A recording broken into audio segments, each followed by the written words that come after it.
Hello guys, तो अब हम स्टार्ट करते हैं क्लास 12 केमिस्ट्री का next chapter that is alcohols, phenols and ethers. ये चैप्टर बहुत ज़्यादा इंपॉर्टेंट चैप्टर में से एक है, इसीलिए इसको हम बहुत ध्यान से पढ़ेंगे। तो चलिए सबसे पहले हम इस चैप्टर के ऑब्जेक्टिव्स डिस्कस कर लेते हैं कि इस चैप्टर को हम कौन कौन से टॉपिक्स के अंडर में डिस्कस करेंगे। देखो, सबसे पहले ऑर्गेनिक केमिस्ट्री है तो ऑर्गेनिक केमिस्ट्री के 4-5 टॉपिक्स ही होते हैं, जिनमें से फर्स्ट पार्ट जो होता है वो इंट्रोडक्शन होता है, और इंट्रोडक्शन में हम नोमेनक्लेचर और क्लासिफिकेशन डिस्कस कर लेते हैं। नोमेनक्लेचर की बात करें तो यहाँ पे आईयूपीएसी सिस्टम और कॉमन नोमेनक्लेचर जो होता है वो डिस्कस किया जाता है। और वैसे नोमेनक्लेचर जो है वो हम क्लास 11th में डिटेल में अलग चैप्टर में पढ़ते हैं, तो ज़्यादा ज़रूरत तो नहीं होती, लेकिन हाँ, अगर आप किसी ने नहीं ध्यान से पढ़ा है तो इस पर्टिकुलर कैटेगरी के यानी कि एल्कोहल, फिनॉल और ईथर के नेम कैसे दिए जाते हैं उनके बारे में हम यहाँ डिस्कस कर लेंगे। नेक्स्ट जो पार्ट है वो काफ़ी इंपॉर्टेंट होता है, सेकंड वाला पार्ट। फर्स्ट वाला पार्ट तो इंट्रोडक्शन हो गया, सेकंड वाला पार्ट काफ़ी इंपॉर्टेंट होता है, और ये होता है मेथड ऑफ प्रिपरेशंस। यहाँ पे 3 कैटेगरीज हम डिस्कस करने वाले हैं, मतलब एल्कोहल, फिनॉल और ईथर। तो इन तीनों की ही मेथड ऑफ प्रिपरेशंस की रिएक्शंस यहाँ डिस्कस करेंगे, और ये काफ़ी इंपॉर्टेंट है।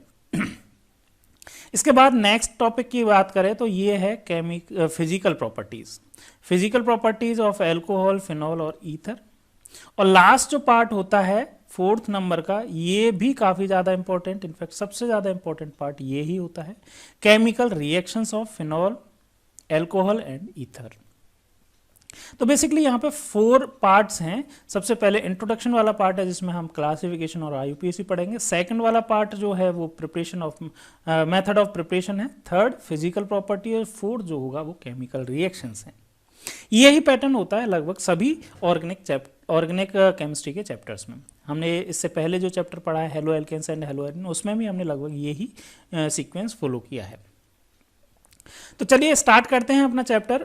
और स्टार्ट जो है वो एनसीईआरटी है, तो एनसीईआरटी का चैप्टर एक स्टेटमेंट से होता है, और स्टेटमेंट है alcohols, phenols and ether are basic compounds for the formation of detergents, antiseptics and fragrance. मतलब डे टू डे लाइफ की जितनी भी चीज़ें हैं उनको बनाने के लिए एल्कोहल, फिनॉल और ईथर का यूज़ किया जाता है। क्लियर है?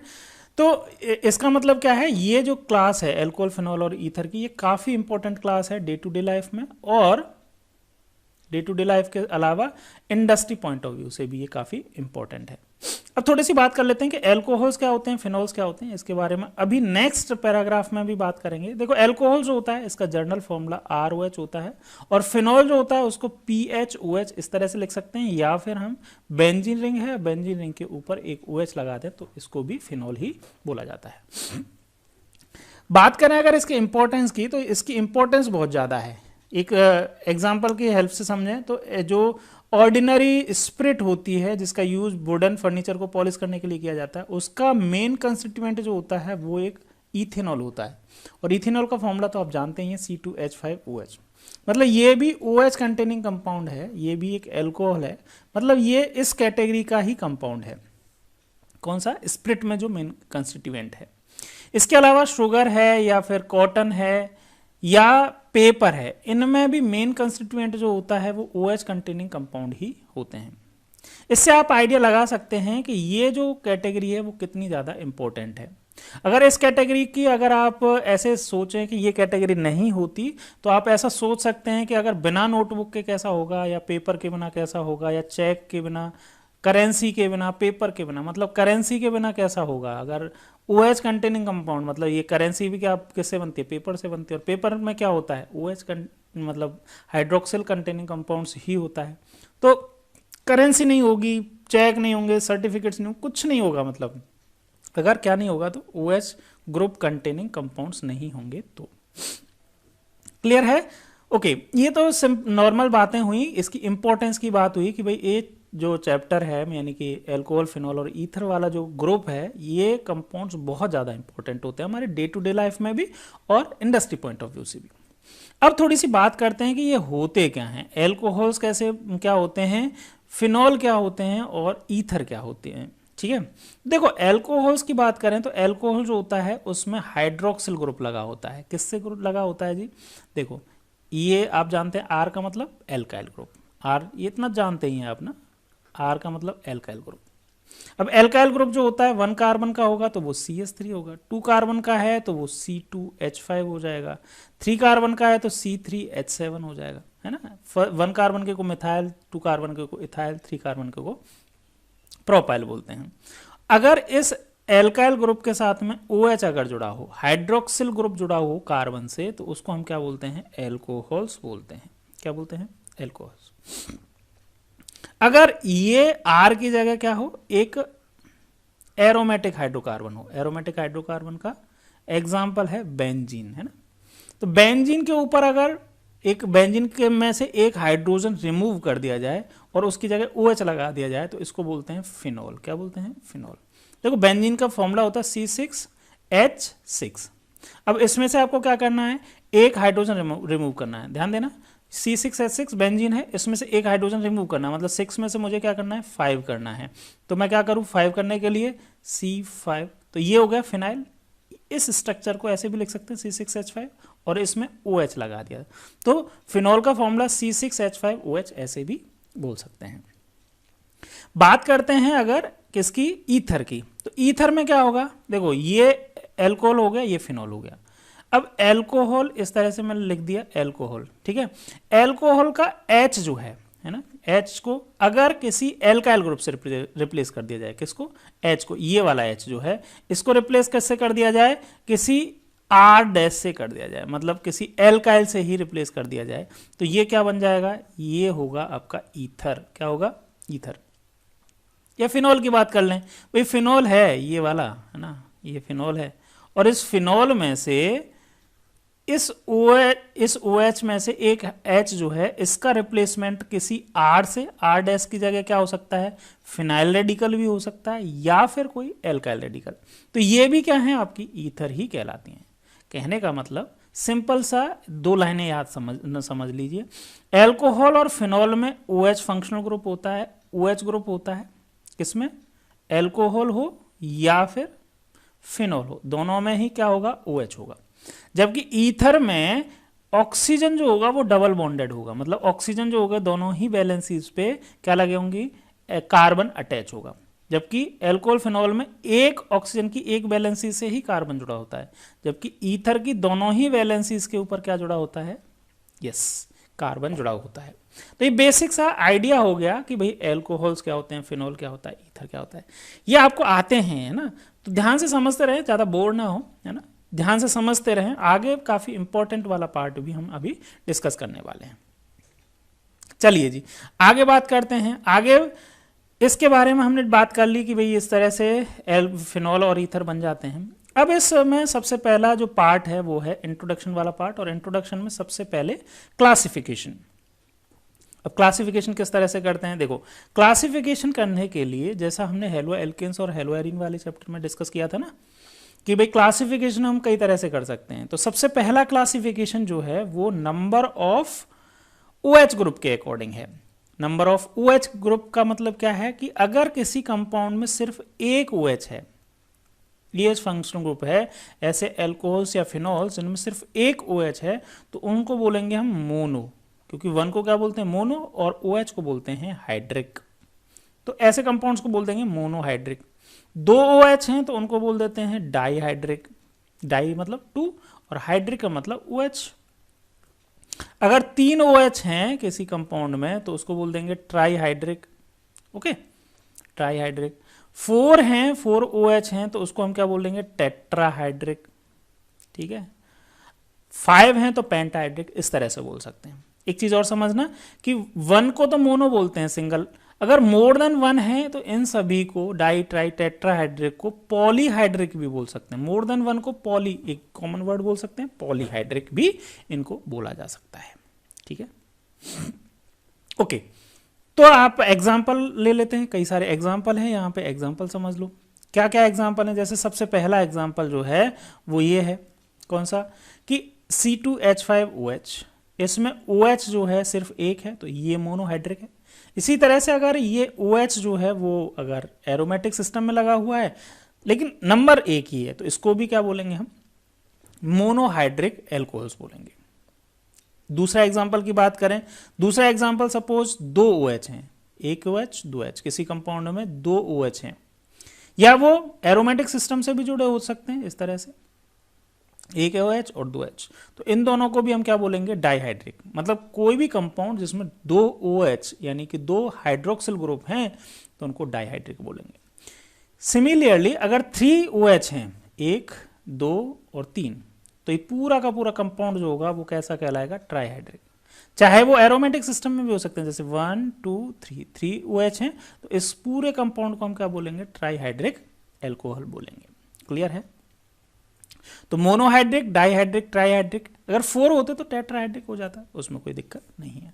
तो इनको कंबाइंडली आप क्या बोल सकते हैं, पॉलीहाइड्रिक भी बोल सकते हैं। क्या बोल सकते हैं, पॉलीहाइड्रिक भी बोल सकते हैं। मोनोहाइड्रिक, पॉलीहाइड्रिक, पॉलीहाइड्रिक में डाइहाइड्रिक, ट्राइहाइड्रिक, टेट्राहाइड्रिक हो सकते हैं।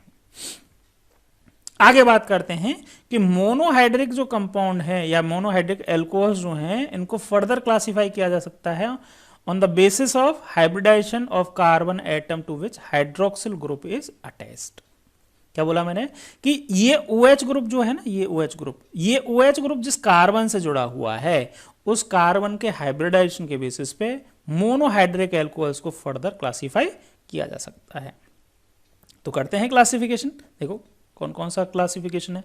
सबसे पहला हम बात करते हैं कि ऐसे एल्कोहल्स जिनमें OH ग्रुप जो है ना, वो कैसे कार्बन से जुड़ा हुआ है, sp3 कार्बन से जुड़ा हुआ है। देखो जैसे OH है यहां पे, ये इस कार्बन से जुड़ा हुआ है, ये कार्बन जो है उसका हाइब्रिडाइजेशन है sp3। यहां पे देखा इस कार्बन में भी इसका हाइब्रिडाइजेशन कैसा है, sp3, और इस कार्बन में देखा इसमें भी sp3, इसमें देखा इसमें भी sp3, इसमें देखा इस कार्बन के ऊपर जिसके ऊपर डायरेक्ट OH जुड़ा हुआ है, इसका भी हाइब्रिडाइजेशन कैसा है, sp3। या इसकी बात कर लें तो इसका भी हाइब्रिडाइजेशन कैसा है, sp3। सारे के सारे कंपाउंड जो हैं उनका हाइब्रिडाइजेशन स्टेट जो है वो sp3 है। अब बात करते हैं आगे। अगर sp3 कार्बन के ऊपर OH जुड़ा हुआ है और वो sp3 कार्बन जो है वो कैसे डिग्री है, उसकी डिग्री ऑफ कार्बन कैसा है, उसका डिग्री ऑफ कार्बन 1 डिग्री है। कार्बन का अगर देखेंगे तो ये अदर कितने कार्बन से जुड़ रहा है, अदर एक ही कार्बन से जुड़ रहा है, R में लिख देता हूं, R की जगह CH3 हो सकता है, C2H5 कुछ भी हो सकता है। मतलब ये फर्दर कितने कार्बन से जुड़ा हुआ है, सिर्फ एक ही कार्बन से जुड़ा हुआ है, तो इसकी डिग्री कितनी हो जाएगी, 1 डिग्री। तो 1 डिग्री अगर sp3 कार्बन है और उसके ऊपर OH ग्रुप है, तो ऐसे कंपाउंड्स को हम बोलेंगे प्राइमरी एल्कोहल्स। अगर डिग्री जो है वो 2 डिग्री हो तो सेकेंडरी एल्कोहल। OH उस कार्बन पर जुड़ा हो जिसकी डिग्री 3 डिग्री हो तो टर्शरी या 3 डिग्री एल्कोहल्स बोलेंगे। इसी तरह से यहां पे है, इसकी भी डिग्री कितनी है, 1 डिग्री। इसकी डिग्री देखेंगे तो ये कितने कार्बन से जुड़ा है, एक तो ये कार्बन है, इसके कार्बन, और एक कार्बन ये जुड़ा हुआ है, तो इसकी भी डिग्री कितनी है, 2 डिग्री, तो इसको सेकेंडरी या 2 डिग्री एल्कोहल। इसकी डिग्री देखेंगे तो ये 3 डिग्री है, मतलब ये कार्बन जो है वो एक इस कार्बन, एक इस कार्बन, एक इस कार्बन, 3 कार्बन से जुड़ा हुआ है, तो 3 डिग्री, तो टर्शरी एल्कोहल बोलेंगे। अब देखो यहाँ पे 2 एग्जाम्पल ये अलग अलग हैं, ये 1 डिग्री, 2 डिग्री, 3 डिग्री हैं, और ये भी 1 डिग्री, 2 डिग्री और 3 डिग्री ही हैं। लेकिन इसमें देखें तो इसमें क्या है, इसमें जो कार्बन है वो किससे जुड़ा हुआ है, इसमें ये OH जो है वो ऐसे कार्बन से जुड़ा हुआ जो sp3 और 1 डिग्री है, साथ में इसका नेवर वाला कार्बन जो है वो भी कैसा है, sp3 है। इनके आगे वाले कार्बन भी कैसे हैं, sp3 होंगे, मतलब sp3 हाइब्रिडाइज हैं। ये आगे वाले जो एल्काइल ग्रुप हैं ये sp3 हाइब्रिडाइज वाले कार्बन हैं।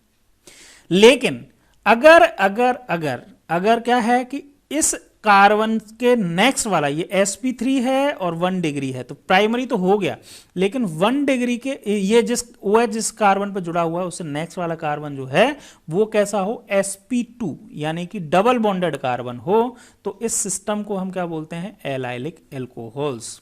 1 डिग्री तो है साथ में, इसको क्या बोलेंगे, एलाइलिक प्राइमरी या एलाइलिक कैसा बोलेंगे, एलाइलिक 1 डिग्री या प्राइमरी एल्कोहल। ओके इसी तरह से यहां पे देखा, इसमें इस कार्बन की 2 डिग्री है, डिग्री 2 है, sp3 कार्बन के ऊपर OH जुड़ा हुआ है, लेकिन इससे नेक्स्ट इसका नेवर जो कार्बन है वो sp2 है, मतलब ये भी कैसा होगा, एलाइलिक सेकेंडरी या एलाइलिक 2 डिग्री एल्कोहल। सिमिलरली यहां पे भी ये भी टर्सरी कैसा है, एलाइलिक टर्सरी या एलाइलिक 3 डिग्री एल्कोहल है। ठीक है, समझ में आ गया। चलिए नेक्स्ट टाइप के जो हैं वो हैं बेंजाइलिक। जैसे एलाइलिक देखा वैसे ही बेंजाइलिक है। बेंजाइलिक का मतलब सिंपल सा है, जैसे एलाइलिक में हमने देखा था कि जिस कार्बन से जुड़ा है उससे नेक्स्ट वाला कार्बन जो डबल बॉन्डेड होगा। अच्छा, डबल बॉन्डेड तो यहाँ पे भी होगा, लेकिन ये डबल बॉन्डेड जो है वो कैसा है, ये एरोमेटिक रिंग से जुड़ा है। कैसे से? एरोमेटिक रिंग से जुड़ा हुआ होगा। मतलब कार्बन जिसके ऊपर OH जुड़ा हुआ है वो नेक्स्ट किस कार्बन से जुड़ा हुआ है, एक एरोमेटिक सिस्टम के कार्बन से जुड़ा हुआ है, तो उसको हम क्या बोलेंगे, बेंजाइलिक एल्कोहल। अब ये भी 1 डिग्री 2 डिग्री 3 डिग्री सेम है। मतलब OH जो है वो 1 डिग्री कार्बन से जुड़ा हुआ है तो 1 डिग्री, OH जो है वो 2 डिग्री कार्बन से जुड़ा है तो 2 डिग्री, OH जो है वो 3 डिग्री से जुड़ा हुआ है तो 3 डिग्री। ये तो सिंपल है। अब इसको बेंजाइलिक किसको बोल रहे हैं ये समझ में आ गया कि OH जिस कार्बन के ऊपर जुड़ा हुआ है उससे नेक्स्ट वाला कार्बन जो है वो किससे जुड़ा हो, एक एरोमेटिक रिंग से जुड़ा हुआ हो, एरोमेटिक रिंग का पार्ट हो। यहां पे भी देख लो, ये कार्बन है जिसके ऊपर OH है और ये नेक्स्ट किससे जुड़ा हुआ है, एक बेंजीन रिंग से जुड़ा हुआ, तो ये भी एक बेंजाइलिक सेकेंडरी या बेंजाइलिक 2 डिग्री एल्कोहल है। ये जो है यहाँ पे देखें, ये कार्बन जिसके ऊपर OH है 3 डिग्री है तो टर्शरी हो गया, और ये कार्बन जो है नेक्स्ट जिस कार्बन से जुड़ा है वो एक एरोमेटिक रिंग का पार्ट है, तो ये बेंजाइलिक एल्कोहल हो गया। बेंजाइलिक टर्शरी या बेंजाइलिक 3 डिग्री एल्कोहल हो गया। क्लियर है, यहां तक कोई दिक्कत नहीं होगी। तो हमने बात की कि ऐसे मोनोहाइड्रिक एल्कोहल जिनमें OH जो है वो sp3 कार्बन से जुड़ा हुआ हो, पहला उसमें हमने देख लिया कि sp3 कार्बन जो है OH जिस पे OH प्रेजेंट है वो sp3 होगा, उसके नेक्स्ट वाले कार्बन के बेसिस पे हमने बेंजाइलिक और एलाइलिक एल्कोहल देखे। इसके बाद नेक्स्ट है ऐसे कंपाउंड्स जिसमें OH जो हो वो कैसे किसके ऊपर जुड़ा हो, sp2 carbon, direct sp2 carbon के ऊपर जुड़ा हो। अभी जितने भी OH थे वो किसके ऊपर जुड़े थे, sp3 कार्बन के ऊपर जुड़े थे। अभी हम कौन सी कैटेगरी पढ़ने वाले हैं, सेकंड जो कैटेगरी है वो कौन सी है कि sp2 कार्बन के ऊपर OH ग्रुप अटैच हो। ठीक है, तो उसमें दो टाइप के हो जाते हैं, एक तो विनाइलिक एल्कोहल और एक हो जाते हैं फिनॉल्स। ठीक है, विनाइलिक एल्कोहल का मतलब क्या है कि एक इस तरह का जो सिस्टम है उसको विनाइलिक एल्कोहल बोल देते हैं। इस तरह का जो सिस्टम होता है उनको विनाइलिक एल्कोहल बोलते हैं, जिसमें OH जो है ऐसे कार्बन के ऊपर अटैच होता है जिसमें sp2 कार्बन है। ये sp2 कार्बन है, sp2 का मतलब 1 2 और 3 सिग्मा बॉन्ड है। डबल बॉन्ड में एक सिग्मा और एक पाई होता है, ये जानते हैं आप लोग। ठीक है, तो ये विनाइलिक एल्कोहल हो गया। फिनॉल जो होता है, फिनॉल्स का आप जानते हैं कि ये बेंजीन रिंग होगी, बेंजीन रिंग के ऊपर एक हाइड्रोजन OH से रिप्लेस हो गया। अब ये जो है इसके ऊपर H, ये देखना, ध्यान देना इस चीज को, ये कार्बन कैसा है, ये sp2 कार्बन है। sp2 क्यों है sp2, क्योंकि देखो इस कार्बन की एक वैलेंसी ये है जो सिग्मा है, एक वैलेंसी ये है जो सिंगल बॉन्ड है सिग्मा है, और एक डबल बॉन्ड है, डबल बॉन्ड में एक सिग्मा और एक पाई है, तो टोटल 3 सिग्मा है, तो 3 सिग्मा मतलब sp2 कार्बन से जुड़ा हुआ है। तो फिनॉल्स जितने भी हैं, अब इसके अलावा फिनॉल के ऊपर सब्स्टिट्यूशन हो सकते हैं, जैसे CH3 का सब्स्टिट्यूशन हो जाए या OH का सब्स्टिट्यूशन हो जाए, NH2 का सब्स्टिट्यूशन हो जाए, वो तो अलग बात है। लेकिन जो बेंजीन रिंग के ऊपर एक OH प्रेजेंट होता है तो उसको हम क्या बोलेंगे, फिनॉल बोलते हैं, है ना।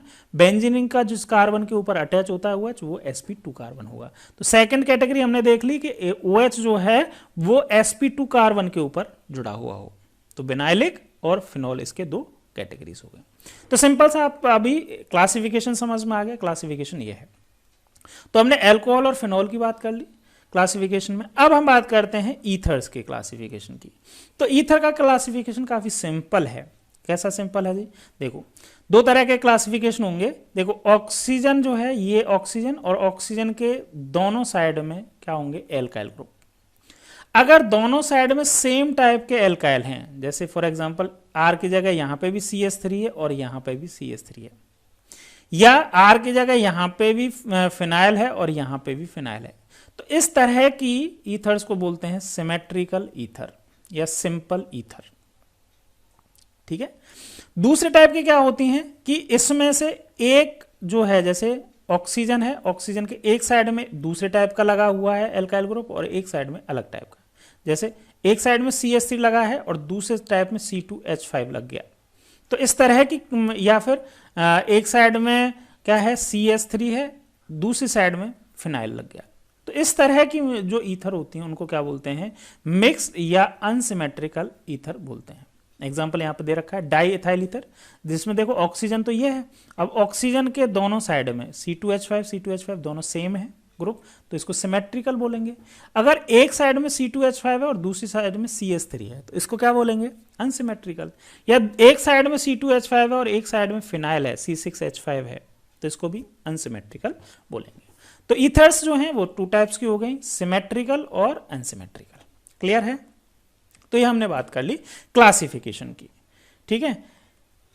इसके बाद ये क्वेश्चन आप इजीली अटेम्प्ट कर सकते हैं, classify the following as primary, secondary and tertiary alcohol. अभी हमने डिस्कस किया है, तो इस क्वेश्चन को आप अपने आप से अटेम्प्ट कीजिए। चलिए जी, आगे बात करते हैं हम किसकी, नोमेनक्लेचर की।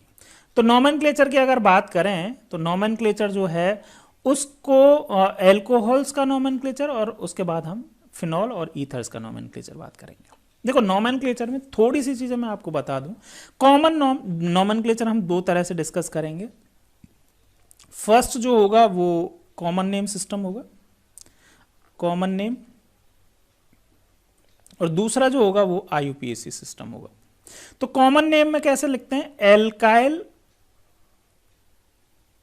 पहले लिखेंगे, एल्काइल वर्ड लिखेंगे और एल्कोहल इस तरह से लिखते हैं, क्योंकि इसका जनरल फॉर्मूला जो होता है ROH होता है। R का मतलब एल्काइल ग्रुप और एल्कोहल मतलब OH, इस तरह से लिखा जाता है। जैसे सिंपल से CH3OH एग्जांपल लिया। अब CH3 एक एल्काइल है, क्योंकि 1 कार्बन है तो मिथाइल बोलेंगे इसको, और OH एक एल्कोहल है तो इसका नेम हो जाएगा मिथाइल एल्कोहल। अगर ऐसा होता C2H5OH, तो C2H5 को क्या बोलते हैं हम, इथाइल बोलते हैं। 2 कार्बन है, 2 कार्बन के लिए इथ, और एल्काइल है तो YL लगा दिया, इथाइल। और OH जो होता है उसके लिए एल्कोहल बोलेंगे, तो इसका कॉमन नेम जो होता है एल्कोहल, इस तरह से लिखता है, इथाइल एल्कोहल। बात करें अगर IUPAC सिस्टम की, कि IUPAC सिस्टम में कैसे नेम लिखते हैं, तो देखो IUPAC में रूल्स वगैरह जो हैं वो हमने हेलो एल्केन्स हेलो एलिन में देख लिए हैं। अगर आपने वीडियोस नहीं देखी हैं उसकी तो आप देख लीजिए, वहां से आपको IUPAC के बारे में हो जाएगा, आइडिया हो जाएगा किस तरह से देंगे। बाकी आप 11th क्लास में भी इसको नोमेनक्लेचर को तो पढ़ के आए। तो रूल फर्स्ट जो होता है वो होता है, 3 रूल्स होते हैं इसके, थोड़ा सा मैं यहाँ पे भी बता ही देता हूँ। 3 रूल्स होते हैं। फर्स्ट में हम क्या करते हैं, लॉन्गेस्ट कार्बन चेन सेलेक्ट करते हैं, लॉन्गेस्ट कार्बन चेन। अब रूल्स सिर्फ बता रहा हूँ है ना, ये तो आप जानते हैं कैसे कैसे करते हैं, है ना। सेकंड में हम नंबरिंग करते हैं, जो सिलेक्टेड पेरेंट हाइड्रोकार्बन चेन होती है उसमें, चेन जो होती है उसमें नंबरिंग करते हैं। और रूल थर्ड में हम क्या करते हैं, नेमिंग करते हैं। अब नेमिंग में समझ लीजिए, यहाँ पे नेम कैसे करते हैं। अब एल्कोहल के लिए स्पेसिफिक है तो एल्कोहल के बारे में बात कर लेते हैं। देखो एल्कोहल का जो नेमिंग होगा वो वैसे तो नेमिंग जो होता है 3 पार्ट में ही होता है, प्रीफिक्स, फिर रूट वर्ड और फिर लास्ट में होता है सफिक्स। अब प्रीफिक्स जो होते हैं वो 2 टाइप्स के होते हैं, 2 डिग्री प्रीफिक्स या सेकेंडरी प्रीफिक्स। या मैं आपको प्रीफिक्स में मैं डायरेक्ट ही लिख देता हूं। देखो प्रीफिक्स जो होते हैं वो 2 तरह से होते हैं। एक तो जो होता है वो साइक्लिक कंपाउंड्स के लिए होता है, और एक जो होता है वो ब्रांचेस के लिए होता है। तो सबसे पहले तो हम एल्काइल लिखते हैं। क्या लिखते हैं, जो ब्रांचेज हैं मेन हाइड्रोकार्बन चेन के अलावा जो भी ब्रांच बची है उनको लिखते हैं एल्काइल। और एल्काइल का सबसे पहले नंबर लिखते हैं। क्या लिखते हैं, नंबर, कि ये जो एल्काइल ग्रुप प्रेजेंट है वो कौन से नंबर के कार्बन पे प्रेजेंट है। फिर अगर साइक्लिक कंपाउंड है तो साइक्लो लिखते हैं। तो ये तो हो गए प्रीफिक्स। तो इसको 2 डिग्री प्रीफिक्स और इसको 1 डिग्री प्रीफिक्स, साइक्लिक कंपाउंड्स के लिए होता है।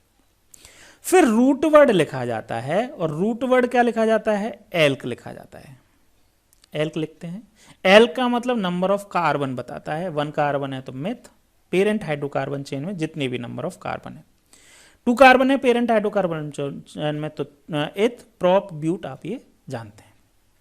इसके बाद में लिखा जाता है 1 डिग्री सफिक्स। सफिक्स भी 2 टाइप के होते हैं, 1 डिग्री और 2 डिग्री।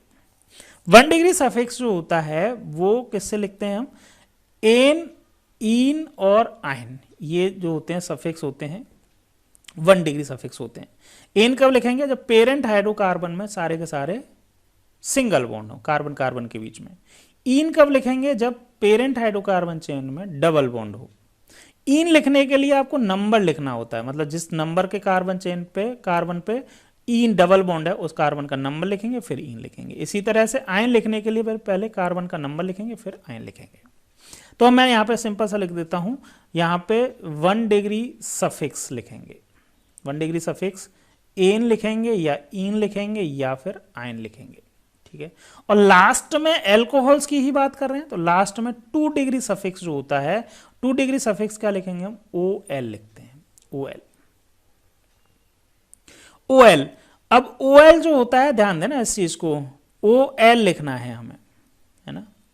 सिर्फ एक ही OH है तो OL लिखेंगे, है ना। और OL लिखने से पहले हम क्या लिखेंगे? उसका कार्बन का नंबर भी लिखेंगे, जिस नंबर के कार्बन पे ये OH प्रेजेंट होता है। तो कार्बन का नंबर लिखा, OL लिखा। अब ध्यान देना यहाँ पे कि ये अगर मैंने सपोज यहाँ पे ANE लिखा, क्या इधर मैं लिख देता हूँ ऊपर कि सपोज मैंने एक एग्जांपल लिया जैसे CH3 और यहाँ पे मैंने लिख दिया एक इस तरह से मैंने लिखा यहाँ पे यहाँ पे CH2 उसके बाद CH3 ये लिखा, इधर मैंने लिखा CH3 एंड यहाँ पे OH। अब इसका नेम लिखना है सपोज मुझको, ठीक है। तो आप बताएं सबसे पहले तो क्या करेंगे? लॉन्गेस्ट कार्बन चेन आप इजीली सेलेक्ट कर लेंगे कि ये लॉन्गेस्ट कार्बन चेन होगी। अब इसमें एक ही OH है, ठीक है, ध्यान देना इस चीज को अच्छे से समझ लो यहाँ पे।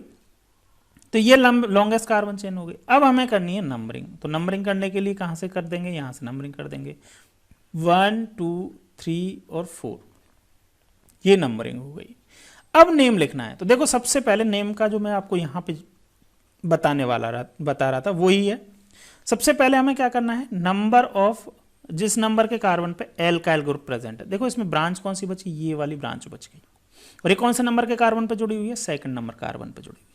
तो लिखेंगे हम 2 मिथाइल, क्या लिखेंगे? 2 मिथाइल। यहां तक हो गया। अब साइक्लिक कंपाउंड तो है नहीं, ये तो ओपन चेन कंपाउंड है तो साइक्लिक नहीं लिखेंगे। अब एल्क लिखेंगे। एल्क का मतलब पेरेंट हाइड्रोकार्बन चेन में कितने कार्बन है? 1 2 3 4 कार्बन है, तो 4 कार्बन के लिखेंगे ब्यूट, ब्यूट लिखा। कार्बन कार्बन के बीच में सिंगल बॉन्ड है, कार्बन कार्बन के बीच में सिंगल बॉन्ड है मतलब ANE लिखेंगे। 1 डिग्री सफिक्स लिख दिया।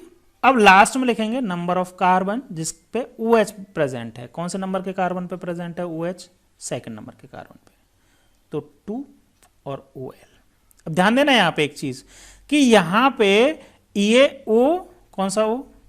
ये O और ये E दोनों ही वोवेल हैं, तो यहां से हम E को रिमूव कर देते हैं। और फाइनल हम नेम कैसे लिखेंगे? 2 मिथाइल ब्यूटेन, ब्यूटेन में E नहीं लगाएंगे, 2 और, ये हमारा IUPAC नेम हो गया इसका। अगर यहां पे 2 OH होते कहीं पे भी तो यहां पे डाईओल लिखते। क्या लिखते हम? डाईओल। जो भी नंबर है, अगर देखो यहां पे लिख देता हूं मैं, अगर 2 हैं तो उसका नंबर जिसपे एक OH है, दूसरे का नंबर जिसपे OH है, और क्या लिखेंगे? डाईओल, इस तरह से लिखेंगे। अब D और E, अगर डाईओल होता ना तो D एक क्या आ गया आपका यहाँ पे? दोनों वोवेल नहीं रहे, अब O और E की तरफ दोनों वोवेल नहीं है, तो यहां से E रिमूव नहीं करेंगे। क्लियर है? ये बात समझ में आ गई क्या आपको? अगर समझ में आ गई तो यस लिख देना। क्लियर है? समझ में आ जानी चाहिए। चलिए, यही बातें आपको आगे इस में आगे दे रखे हैं, ये रूल्स बोल रखे हैं, तो एक बार उनको देख लेते हैं। कुछ एग्जाम्पल्स की प्रैक्टिस भी हम यहां पे कर लेंगे, ठीक है। चलिए जी, तो देखो अब ये सारे के सारे जो रूल्स हैं जो मैंने अभी आपको बताए हैं वही सारे रूल्स दे रखे हैं, या तो इनको एक बार आप पढ़ लीजिए। पढ़ने की ज़रूरत है नहीं, जो मैंने बताए हैं उन्हीं को आप ध्यान से दोबारा रिपीट करके देख लीजिए अगर याद नहीं हुए तो। अब एग्जाम्पल्स पे आ जाते हैं सिंपल से। देखो यहाँ पे सब कुछ एक टेबल दे रखी है। वैसे तो आप वीडियो को पॉज करके इनके सबके नेम अपने आप से लिख सकते हैं, क्योंकि आप क्लास 11th में पढ़ के आए और मैंने जितना बताया अगर उतना भी समझ लिया तो भी नेम लिख दोगे। देखो सबसे पहला तो सिंपल ही है, यहाँ पे CH3 कॉमन नेम दे रखा है, कॉमन नेम तो आप लिख दोगे, इसका नेम लिखा और मिथाइल है और एल्कोहल लगा दिया। 1 2 3 कार्बन है तो 3 कार्बन के लिए प्रोपाइल लिखेंगे, क्योंकि N प्रोपाइल मतलब इसके कोई ब्रांच नहीं है तो N प्रोपाइल एल्कोहल बोल देंगे। एक ब्रांच आ गई ये CH3 वाली, मतलब ये सेकंड नंबर के कार्बन पे एक CH3 प्रेजेंट है। एन आइसोन्यू का कॉन्सेप्ट मैंने आपको हेलो एल्केन और हेलो एरीन में बहुत डिटेल में समझाया है, वहां जाके आप देख लीजिए एक बार, वीडियो की लिंक जो है वो मैं आपको डिस्क्रिप्शन में दे दूंगा। ठीक है, तो आइसोप्रोपाइल एल्कोहल बोल दिया, मतलब ये एल्काइल ग्रुप का सिंपल सा नोमेनक्लेचर होता है ना, मतलब कॉमन नेम जो होता है एन आइसोन्यू, इस तरह से नेम लिख देते हैं। तो कॉमन नेम को तो अभी आप इजीली कर सकते हो, कॉमन नेम तो डायरेक्ट याद वाले होते हैं, या फिर आप एल्काइल का नेम सीखे तो आप कॉमन नेम लिख देंगे। IUPAC की बात करते हैं, जैसे कुछ एग्जांपल मैं रैंडमली ले लेता हूं, जैसे एक एग्जांपल मैं ले लेता हूं ये वाला, और एक एग्जांपल मैं ले लेता हूं ये वाला। ठीक है, 2 एग्जांपल मैं डिस्कस करता हूं और एक यहां से ये वाला भी ले लेते हैं। ठीक है, 3 एग्जांपल डिस्कस करते हैं। अब देखो सबसे पहले हम क्या करेंगे, लॉन्गेस्ट कार्बन चेन का सिलेक्शन, तो सेलेक्ट कर लिया लॉन्गेस्ट कार्बन चेन। फिर सेकंड स्टेप में हम क्या करने वाले हैं, सेकंड स्टेप में हम करेंगे नंबरिंग। तो नंबरिंग कहाँ से करें, इधर से करें या इधर से करें, नंबरिंग का रूल आप जानते हैं, 1 2 3 नंबरिंग कर दी। अब इसका नेम लिखना है, तो नेम कैसे लिखेंगे, देखो बताओ नेम कैसे लिखेंगे। देखो यहाँ पे सबसे पहले कोई ब्रांच है क्या, कार्बन कंटेनिंग ब्रांच नहीं है, OH है, OH तो फंक्शनल ग्रुप है, तो ब्रांच नहीं है तो फर्स्ट वाला पार्ट कैंसिल हो गया। सेकंड फिर मैंने यहाँ पे लिख दूँ एक बार आप चाहें तो, सबसे पहले CN, फिर एल्काइल लिखते हैं, फिर साइक्लो अगर साइक्लिक कंपाउंड है, फिर एल्क वर्ड लिखते हैं, फिर एल के बाद में क्या लिखते हैं हम, रूट वर्ड हो गया एल्क, उसके बाद में 1 डिग्री सफिक्स एन इन या फिर आइन लिखते हैं, और लास्ट में हम लिखते हैं नंबर ऑफ कार्बन जिसके ऊपर OH प्रेजेंट होता है और बाद में OL लिख दिया जाता है, इस तरह से लिखते हैं। क्लियर है, ओके। अब यहाँ पे देखो ये वाला पार्ट तो है नहीं, ये वाला यहाँ से स्टार्ट होंगे। Total number of carbon parent hydrocarbon chain में 3 है, 3 के लिए लिखेंगे प्रोप, प्रोप। ठीक है, लिख दिया जी। OH कौन से नंबर, अब कार्बन कार्बन के बीच में सिंगल बॉन्ड है तो AN, अब E हटा दिया मैंने पहले से ही है ना, या मैं लिख देता हूँ अभी EN ही लिखा। उसके बाद में OH जो है वो सेकंड नंबर के कार्बन पे प्रेजेंट है तो 2OL। अब E यहाँ से रिमूव कर दिया जाएगा क्योंकि O और E दोनों ही वोवेल्स हैं, तो इस देख लो यहाँ पे लिखा हुआ है प्रोपेन 2OL। चलो दूसरा एक और एग्जांपल ले लेते हैं यहाँ पे। इस एग्जांपल को देखो, इस एग्जांपल में लॉन्गेस्ट कार्बन चेन का सिलेक्शन सबसे पहले करो, तो मैंने ये स्ट्रेट जो मतलब जो हॉरिजॉन्टल है इसको मैंने क्या ले लिया, लॉन्गेस्ट कार्बन चेन सेलेक्ट कर ली। फिर क्या करना है, नंबरिंग करनी है, तो नंबरिंग कर दो। नंबरिंग कैसे करोगे आप, नंबरिंग यहाँ से कर दो 1 2 3। अब देखो यहाँ पे एक CH3 ब्रांच बच गई, तो सबसे पहले नंबर लिखेंगे, ये वाला नंबर जिसमें पेरेंट हाइड्रोकार्बन चेन है, पेरेंट हाइड्रोकार्बन चेन के पे जिस नंबर पे ये एल्काइल ग्रुप प्रेजेंट है, तो 2 नंबर के कार्बन पे प्रेजेंट है तो लिखेंगे 2 मिथाइल। ओके, साइक्लिक नहीं है तो साइक्लो नहीं लिखना है। फिर एल को लिखेंगे, एल की जगह क्या लिखेंगे, total number of carbon parent hydrocarbon chain में 3 है तो इसके लिए लिखेंगे प्रोप। फिर कार्बन कार्बन के बीच में सिंगल बॉन्ड है तो AN ही लिखा। नेक्स्ट किस पे, नंबर ऑफ कार्बन जिस पे OH प्रेजेंट है वो सेकंड है तो 2 लिखा, और OH के लिए क्या लिखेंगे, OL लिखेंगे। O और E दोनों एक साथ आ रहे हैं तो E को रिमूव कर देंगे, तो क्या नेम हो जाएगा 2 मिथाइल प्रोपेन 2OL। देख लो यही हमने नेम लिखा है। एक और एग्जांपल ले लेते हैं। इस एग्जांपल में देखो लॉन्गेस्ट कार्बन चेन का सिलेक्शन किया, ये लॉन्गेस्ट कार्बन चेन हो गई। नंबरिंग कर लीजिए 1 2 3 नंबर हो गया। ठीक है जी। अब यहाँ पे देखो ध्यान से देखना है, यहाँ पे कोई कार्बन कंटेनिंग चेन है क्या, नहीं है, तो ये फर्स्ट वाला पार्ट एलिमिनेट हो गया। साइक्लिक नहीं है तो सेकंड वाला पार्ट। स्टार्ट कहाँ से करेंगे, यहाँ एल्क से। टोटल नंबर ऑफ कार्बन कितने हैं पेरेंट हाइड्रोकार्बन चेन में, 3 के लिए लिखते हैं हम प्रोप, लिख दिया प्रोप। ओके, इसके बाद में कार्बन कार्बन के बीच में सिंगल बॉन्ड है तो AN ही लिखेंगे, लिखा ANE। 1 नंबर 2 नंबर 3 नंबर तीनों पे ही OH प्रेजेंट हैं तो नंबर लिख दीजिए 1 2 3, और 3 OH हैं तो ट्राई OH के लिए ओल, तो नेम क्या हो जाएगा। अब यहां से ई नहीं रिमूव होगा क्योंकि यहां पे टी से स्टार्ट हो रहा है, तो प्रोपेन 1,2,3 ट्राइओल, देखो यहां पे ध्यान देना, प्रोपेन 1,2,3 ट्राइओल, यहां पे ई रिमूव नहीं हुआ है। समझ में आ गया आपको, यहां तक कोई दिक्कत नहीं होनी चाहिए। आगे बात करते हैं साइक्लिक एल्कोहल्स के लिए। अब साइक्लिक एल्कोहल्स का भी सेम ही है, अगर आपको ये वाली चीज समझ में आ गई है तो साइक्लिक एल्कोहल भी बना दीजिए। साइक्लिक के लिए क्या वर्ड यूज कर लेंगे, साइक्लो वर्ड यूज कर लेंगे इसमें, है ना। चलो लिख के देख लेते हैं, एक एग्जांपल कर लेते हैं। देखो साइक्लिक के लिए बात कर रहे हैं तो यहाँ पे इसको ले लेते हैं, तो इसमें नंबरिंग कर लीजिए। नंबरिंग किया तो क्योंकि ये तो OH एक ही है, तो 1 2 3 4 5 6 ये कार्बन की हो गई, तो इसमें कोई ब्रांच नहीं, तो फर्स्ट वाला पार्ट मतलब एल्काइल वाला पार्ट हट गया। स्टार्ट कहाँ से हुआ, साइक्लो, सबसे पहले साइक्लो वर्ड लगा, cyclo. Total number of carbon parent hydrocarbon में चेन में 6 हैं, तो हेक्स लिखा।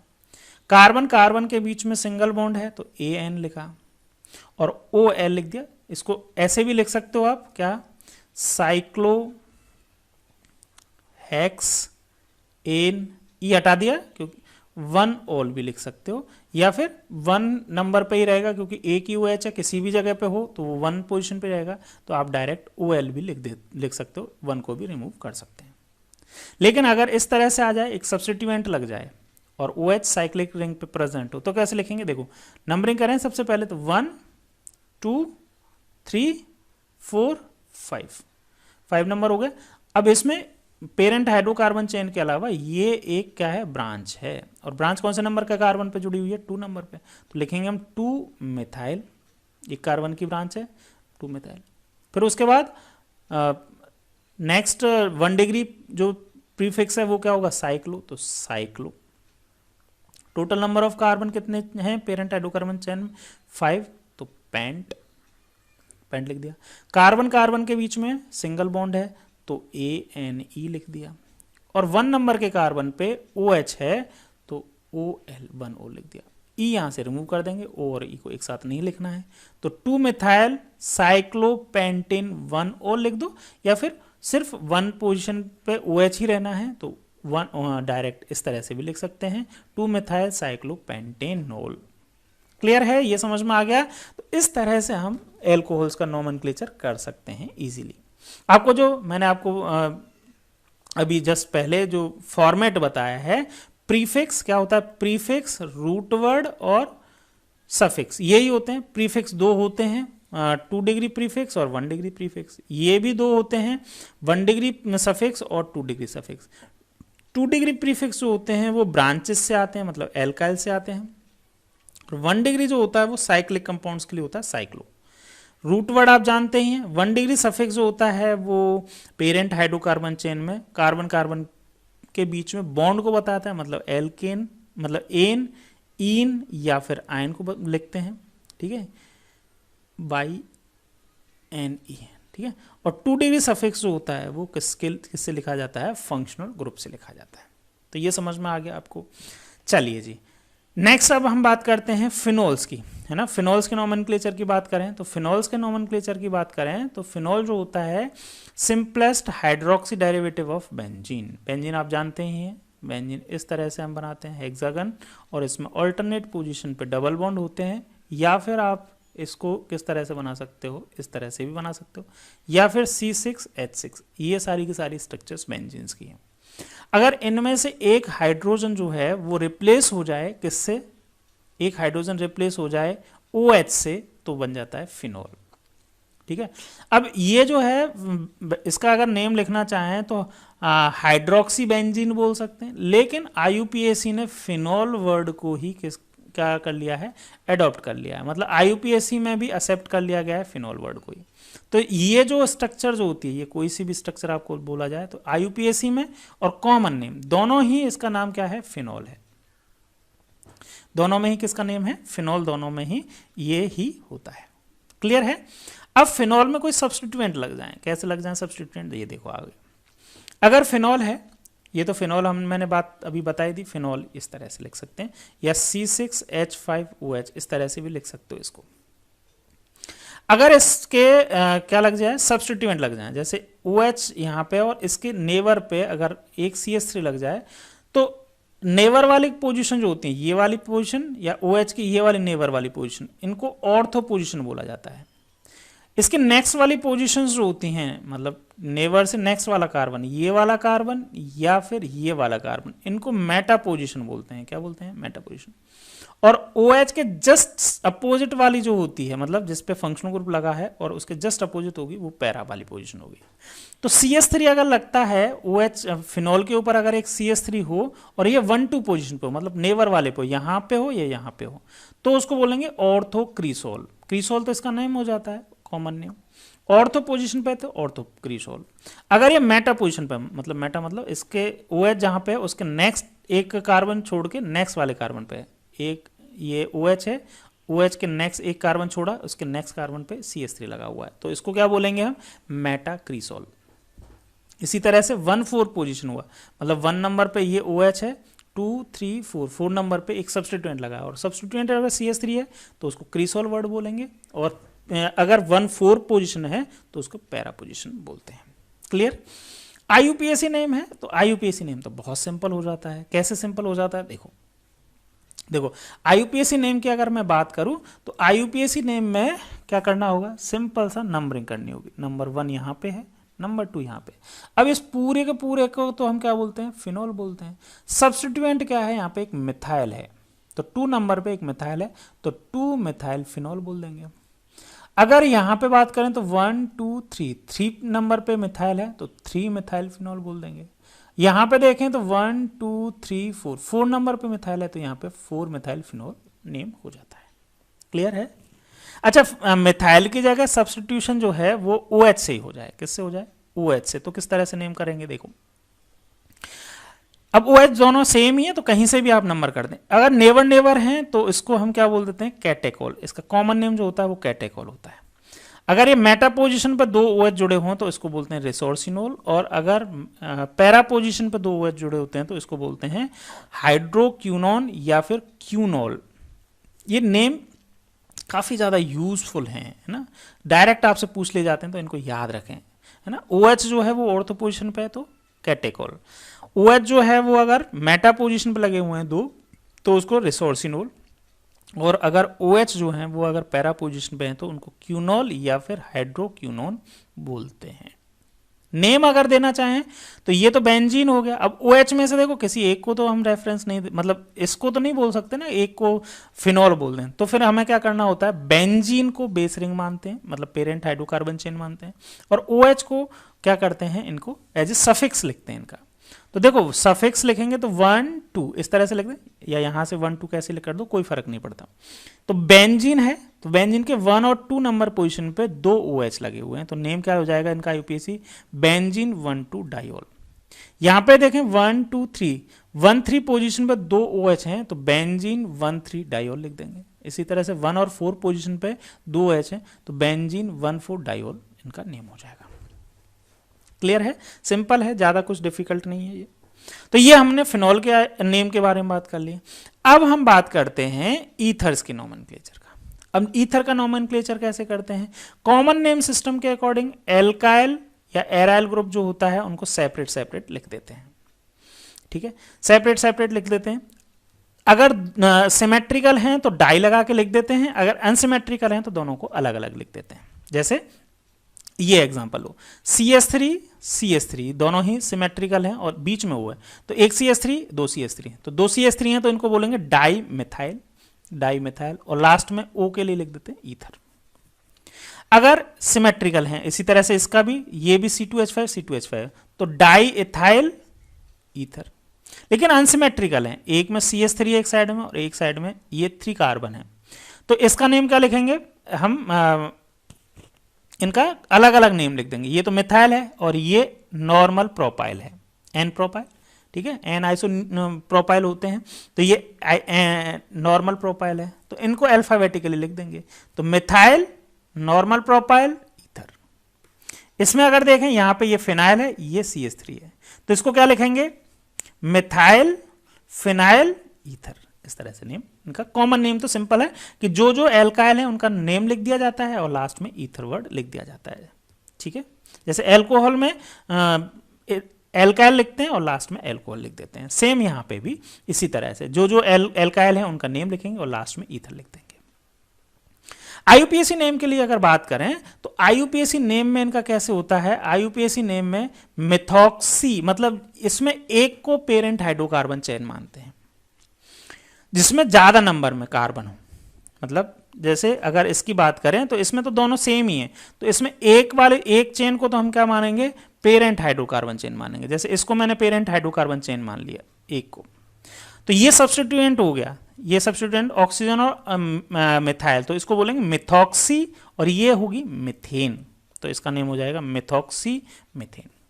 सिमिलरली यहाँ पे भी दो कार्बन है, यहाँ पे भी दो कार्बन है, तो दो कार्बन की किसी एक साइड को क्या मान लेंगे, पेरेंट हाइड्रोकार्बन चेन, और रिमेनिंग को हम क्या मानेंगे, सब्स्टिट्यूएंट मानेंगे। तो इसका नेम क्या होगा, इथॉक्सी, और ये तो टू कार्बन है तो इथेन। लेकिन अगर ये अनसिमेट्रिक है तो अनसिमेट्रिक में आप ध्यान दें कि जिसमें नंबर ऑफ कार्बन ज्यादा होंगे, जैसे इधर 3 कार्बन है, इधर सिर्फ 1 कार्बन है, तो जिसमें नंबर ऑफ कार्बन ज्यादा होंगे उसको पेरेंट हाइड्रोकार्बन चेन मानेंगे। उसके अलावा जो बचेगा उसको हम एल्कोक्सी, मतलब एल्कोक्स का मतलब मिथॉक्सी इथॉक्सी जो भी होगा, तो यहाँ पे ये क्या होगा, सब्स्टिट्यूएंट हो जाएगा 1 कार्बन का, इसको बोलेंगे मिथॉक्सी। और कौन से नंबर के कार्बन पे जुड़ा हुआ है ये, 1 नंबर के कार्बन पे, क्योंकि इसका तो स्टेट चेन ही है, तो 1 मिथॉक्सी प्रोपेन हो जाएगा। नहीं क्लियर है, समझ में आ गया। कुछ एग्जाम्पल, एक दो एग्जाम्पल और देखते हैं और ज्यादा क्लियरिटी आपको यहां से आ जाएगी। देखो अगर मैं बात करूं यहाँ पे इसकी, इस एग्जाम्पल की बात करूं, इससे थोड़ा सा आपको और क्लियर होगा, ये एग्जाम्पल लेता हूं मैं, ठीक है। यहाँ पे देखो ये ऑक्सीजन है, यहाँ पे एक ये ग्रुप जुड़ा हुआ है C6H5 जिसको फिनाइल बोलेंगे आप, ठीक है।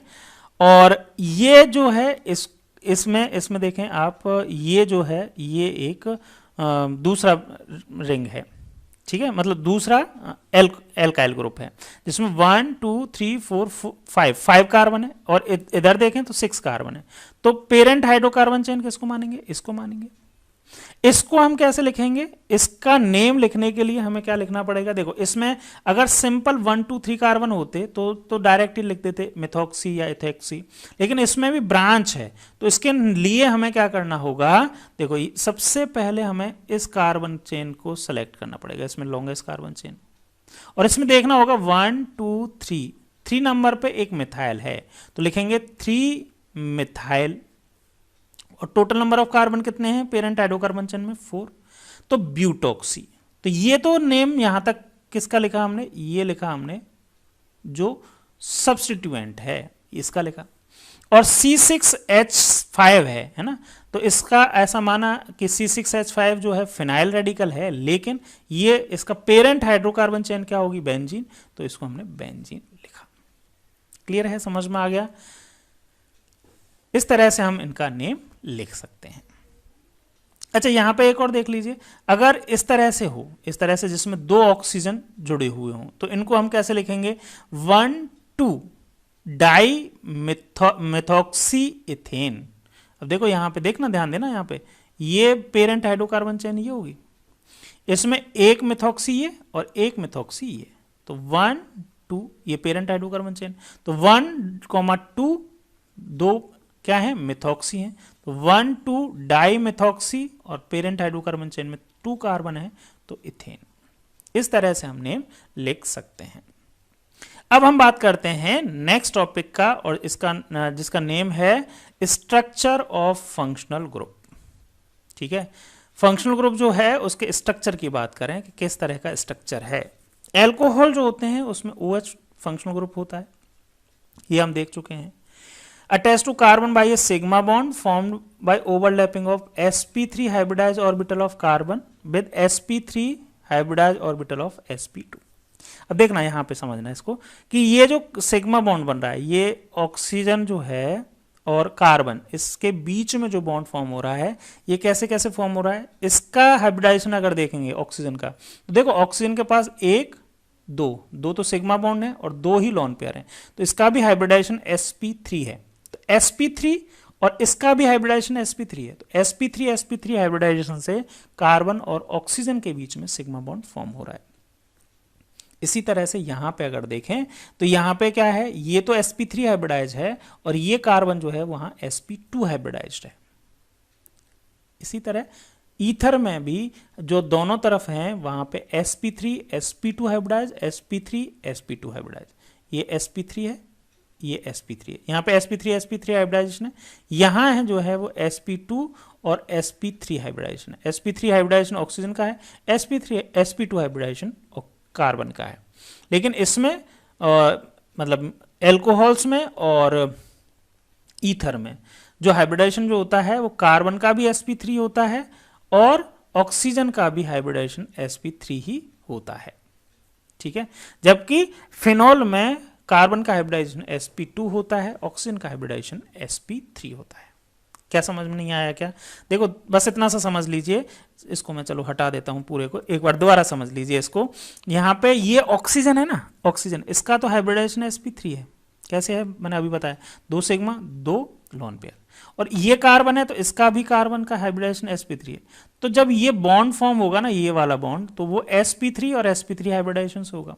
अब यहाँ देखो, इस ऑक्सीजन का तो हाइब्रिडाइजेशन sp3 है, इस कार्बन का हाइब्रिडाइजेशन देखो कैसा है, 1 2 3 सिग्मा बॉन्ड है तो sp2।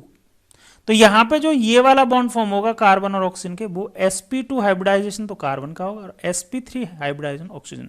तो यहाँ पे ये बॉन्ड फॉर्म हो रहा है वो sp2 sp3 ऑर्बिटल्स के ओवरलैपिंग से हो रहा है। जबकि यहाँ पे भी आप देखेंगे तो इसका भी हाइब्रिडाइजेशन sp3 है, इसका भी हाइब्रिडाइजेशन sp3 है। तो ऑक्सीजन यहाँ पे 2 बॉन्ड बनाती है ईथर्स में, तो दोनों ही sp3 हाइब्रिडाइजेशन से फॉर्म होते हैं। यहाँ तक कोई दिक्कत नहीं होगी। अब देखना है यहाँ पे, समझना है इस चीज को। आगे ये जो बॉन्ड के बारे में बता रखा है ना, बॉन्ड ध्यान से समझना है इनको, बॉन्ड्स को। ये जो है वो एक्सपेक्टेड है जब sp3 हाइब्रिडाइजेशन जो होगा, जैसे इसका अगर मैं बात करूं, ऑक्सीजन का हाइब्रिडाइजेशन कैसा है sp3, तो इसका जो स्ट्रक्चर जो होगा वो टेट्राहेड्रल होना चाहिए। और टेट्राहेड्रल होना चाहिए तो इसका बॉन्ड एंगल जो है वो 109 डिग्री एंड 28 मिनट होना चाहिए। जबकि इसका बॉन्ड एंगल थोड़ा सा कम होता है, 108 डिग्री एंड 9 मिनट होता है। यहाँ अप्रोक्सीमेटली सेम होता है।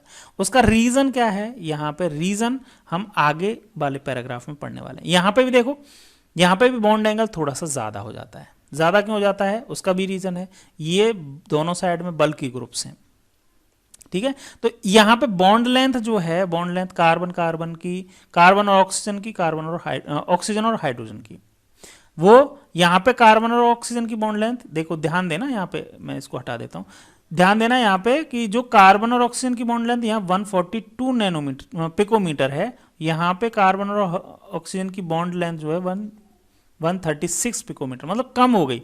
क्यों? क्योंकि यहाँ पे sp2 हाइब्रिडाइज कार्बन है, यहाँ sp3 हाइब्रिडाइज कार्बन है, और sp2 हाइब्रिडाइज कार्बन की इलेक्ट्रोनेगेटिविटी ज़्यादा होती है, तो बॉन्ड लेंथ कम हो गई। जबकि यहाँ पे बॉन्ड लेंथ जो है वो अप्रोक्सीमेटली sp3 वाली ये एल्कोहल्स वाली है, 142 और 141 लगभग सेम ही है, ठीक है। तो यहाँ पे ये रीजन क्या है, ये बॉन्ड एंगल का, ये हम आगे इस पैराग्राफ में डिस्कस करेंगे। देखो, द बॉन्ड एंगल, ये वाला बॉन्ड एंगल जो 108 डिग्री था, in alcohol is slightly less than the tetrahedral angle. It is due to the repulsion between the unshared electron pair of oxygen. तो यहाँ पे देखो, सारे के 2 ऑक्सीजन अनपेयर्ड इलेक्ट्रॉन हैं, इनके रिपल्शन की वजह से क्या हो गया, ये बॉन्ड एंगल थोड़ा सा कम हो गया। In phenols the OH group is attached to sp2 hybridize carbon of an aromatic ring. The carbon oxygen bond length कितनी, 136 हो गई, उसमें कितनी थी, 142 पिकोमीटर थी। In phenol is slightly less than the methanol. This is due to 2 reason है इसके, partial double bond character in on account of conjugation of unshared electron pair of oxygen with the aromatic ring। जो यहाँ पे हमने देखी, जो phenol है, phenol में क्या है, यहाँ पे ये वाली जो ऑक्सीजन और हाइड्रोजन की बॉन्ड लेंथ कम हो गई है, उसका रीजन ये कितनी है, 136 पिकोमीटर है। और किसमें, CH3OH में ये वाली बॉन्ड लेंथ जो है वो 142 पिकोमीटर है। उसका रीजन क्या है कि यहाँ पे पार्शियल डबल बॉन्ड कैरेक्टर आ गया है, पहला रीजन तो। और दूसरा रीजन जो है वो sp2 हाइब्रिडाइज कार्बन है, जिसकी इलेक्ट्रोनेगेटिविटी ज़्यादा है, तो ये इलेक्ट्रॉन्स को क्या करेगा, मतलब ज़्यादा अट्रैक्ट करेगा। तो sp2 hybridised state of carbon which oxygen is attached. ये वाला जो कार्बन है ये sp2 हाइब्रिडाइज है, तो इसकी वजह से भी इसकी बॉन्ड लेंथ क्या हो जाएगी, शॉर्ट हो जाएगी।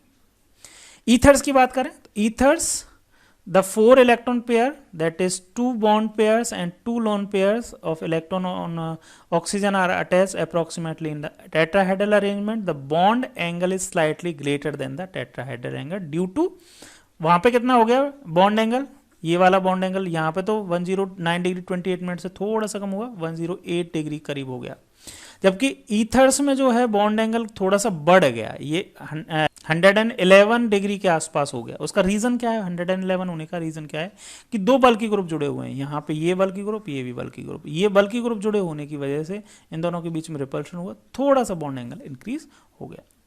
The carbon oxygen bond length 142 picometre is almost the same as in alcohol. Bond length जो है वो उसमें ज़्यादा कोई डिफरेंस नहीं है, जितना जैसा एल्कोहल में वैसा ही इनमें भी है।